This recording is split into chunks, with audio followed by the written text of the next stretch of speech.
ചില മഹാന്മാരൊക്കെ പ്രത്യേകം പറഞ്ഞിട്ടുണ്ട്, ഈ ശഅബാൻ 15-ന്റെ രാവ് വരുമ്പോൾ, ബറാഅത്ത് രാവ് കടന്നു വരുമ്പോൾ ബാപ്പയുമായി പിണങ്ങിയ ആളുകൾ, അതുപോലെ ഉമ്മയുമായി പിണങ്ങിയ ആളുകൾ, മാതാപിതാക്കളെ വെറുപ്പിച്ച വ്യക്തികൾ നിർബന്ധമായിട്ടും അവരെ പോയി പൊരുത്തപ്പെടിക്കണം.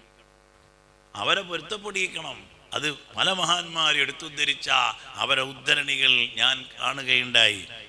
മാത്രമല്ല അവിടെ പറയുന്നുണ്ട്, മഅസിയത്ത് ചെയ്ത ആളുകൾ അവര് ഉടനെ തന്നെ തൗബ ചെയ്യണം.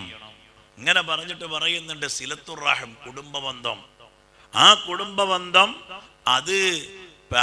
കുടുംബബന്ധം തകർത്ത, കുടുംബത്തിൽ പിണക്കം ഉണ്ടാക്കിയ ആളുകളൊക്കെ പോയി കുടുംബവുമായി നന്നാവൽ നിർബന്ധമാണ്.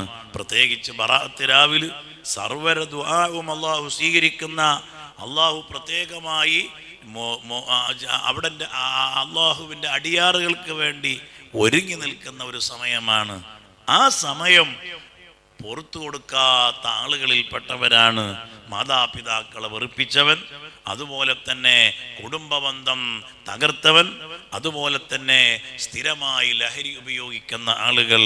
പ്രിയപ്പെട്ട മുഅ്മിനീങ്ങളെ, ഈ സ്വഭാവമുള്ള ആളുകൾ നിർബന്ധമായി നമ്മളൊക്കെ തൗബ ചെയ്ത്, നമ്മളെ കുടുംബത്തിലൊക്കെ നമ്മൾ കാരണമായി ഒരു അനൈക്യം വന്നു പോയിട്ടുണ്ടെങ്കിൽ അതൊക്കെ ഐക്യപ്പെടുത്താൻ നമ്മൾ അവരോട് പോയി നന്നാവാൻ നമ്മളൊക്കെ ശ്രമിക്കണം.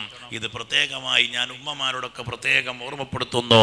നമുക്ക് അല്ലാഹു എല്ലാ ഖൈറുകൾക്കുമുള്ള തൗഫീഖ് അല്ലാഹു നമുക്ക് ഏറ്റി തരട്ടെ.